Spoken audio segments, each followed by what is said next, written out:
Bonjour, alors aujourd'hui un petit book haul où je vais vous parler de tous ces ouvrages.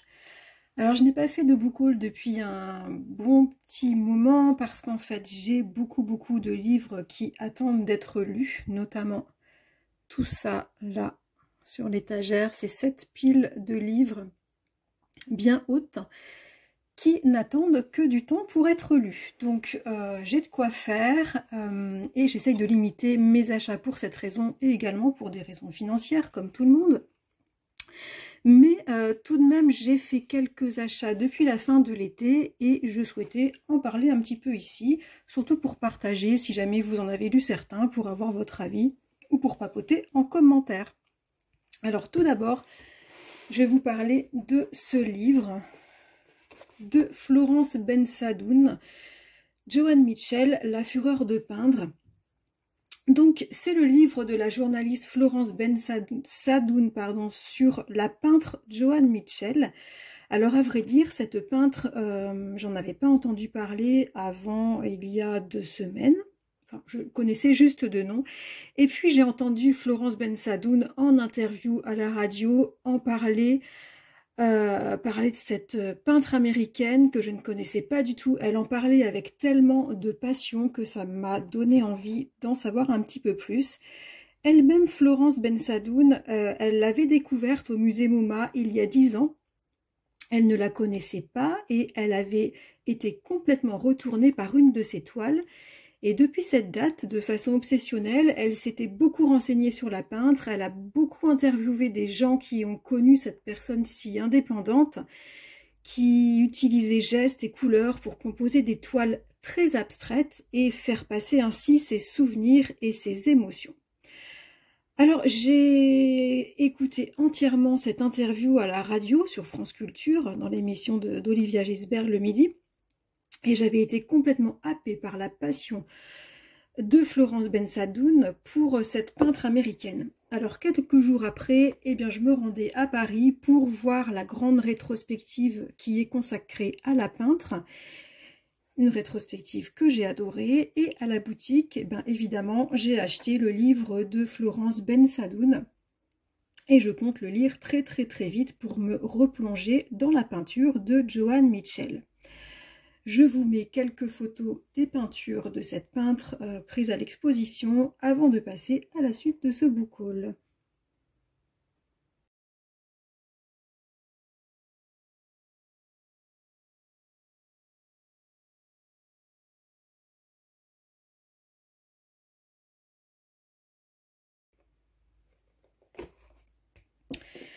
Alors ensuite, eh bien, il pèse une tonne hein, quand même. À la fin de l'été est sorti en France un nouveau Stephen King, Billy Summers, et ben je n'ai pas pu résister, d'autant qu'il a une très bonne critique et qu'il ne part absolument pas dans le fantastique. Moi j'adore King, mais ses livres trop fantastiques ne sont absolument pas mes préférés. Alors on va suivre Billy Summers, hein, qui est un tueur à gages reconnu, qui ne liquide que les vrais méchants et qui se prépare pour sa dernière mission. A priori, c'est un thriller noir avec des personnages très approfondis, beaucoup de rebondissements. J'ai vraiment hâte de le lire et surtout de me replonger dans la plume de King, dans ses réparties, dans sa vision très juste, très pertinente, assez cinglante sur notre monde actuel. Voilà, il va être lu très rapidement. J'ai pas pu attendre la version poche, comme souvent avec les parutions de Stephen King, ce qui est dommage parce que je lis beaucoup au lit et c'est un peu compliqué de lire des gros pavés comme ça au lit. Mais bon, il sera lu vite fait de toute façon. Alors, c'en est tout pour les achats de livres neufs. J'avoue, je suis fière d'avoir été plutôt raisonnable depuis quelques semaines. Alors cependant, j'ai fait quelques achats d'occasion lorsque je suis passée à Paris, au Book Off parisien. Je ne sais pas si vous connaissez le Book Off, c'est une chaîne de livres d'occasion parisienne, mais peut-être dans d'autres villes françaises, je ne sais pas, dites-moi, peut-être aussi dans d'autres pays francophones. En tout cas, je suis passée au Book Off situé dans le quartier japonais, où d'ailleurs j'ai fait une petite étape pour assouvir une envie de ramen.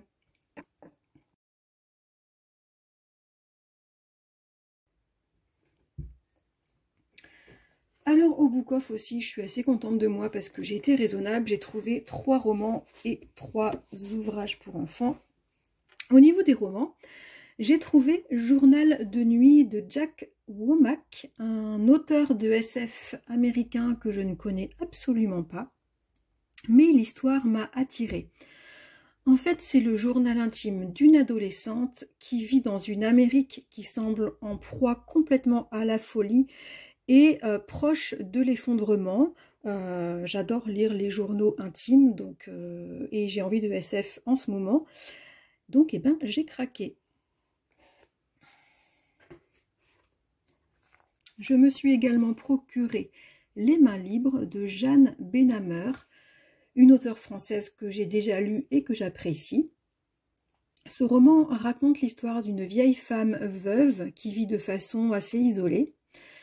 Un jour, dans un magasin, elle surprend un jeune homme en train de voler et de façon irréfléchie, elle se met à le suivre jusqu'à l'endroit où il dort, sous un pont. Alors je pense qu'on va suivre leur relation, ça m'a l'air très original et très intéressant. J'ai bien hâte de le commencer celui-ci.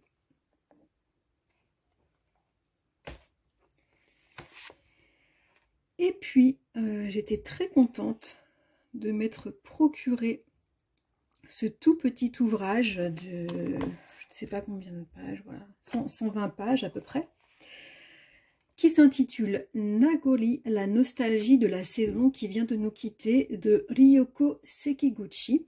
Alors c'est une romancière et poétesse japonaise que je ne connais pas du tout. Dans ce titre, elle évoque l'attachement aux saisons dans la poésie, mais aussi dans la nourriture japonaise. C'est un petit texte très court qui, je pense, doit être un petit bijou et qui doit faire un bien fou. Et pour finir, lors de cette sortie au Book Off, je me suis offert, pour travailler un petit peu ma lecture en japonais, 3 ouvrages pour enfants.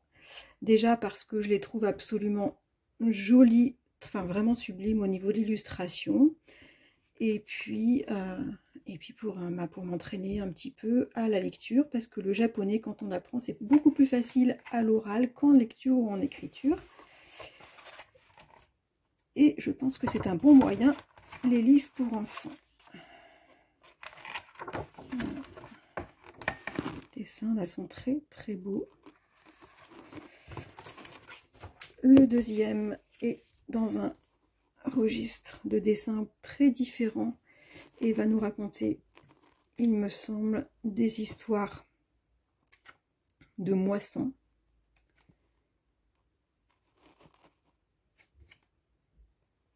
Les dessins sont vraiment très très jolis. J'ai plus qu'à bosser. Et le dernier, avec ses dessins très naïfs. Là, j'ai vraiment craqué. C'est très très joli. Ça a l'air tout simple. C'est un petit livre sur la numération. Et les dessins en crayon de couleur sont vraiment à croquer. Voilà. Très très joli. Les petites tasses. Et celui-ci, j'ai adoré. La petite fille qui va ou qui rentre de la boulangerie. Et tous les pains, toutes les viennoiseries. Voilà, ça c'était un petit craquage pas prévu. Oups. Voilà. Pour ce book haul, n'hésitez pas à me dire si vous en avez lu certains, si vous souhaitez en lire certains. En tout cas, n'hésitez pas à communiquer en commentaire. C'est toujours un plaisir et je vous tiens au courant de mes lectures très bientôt. Au revoir.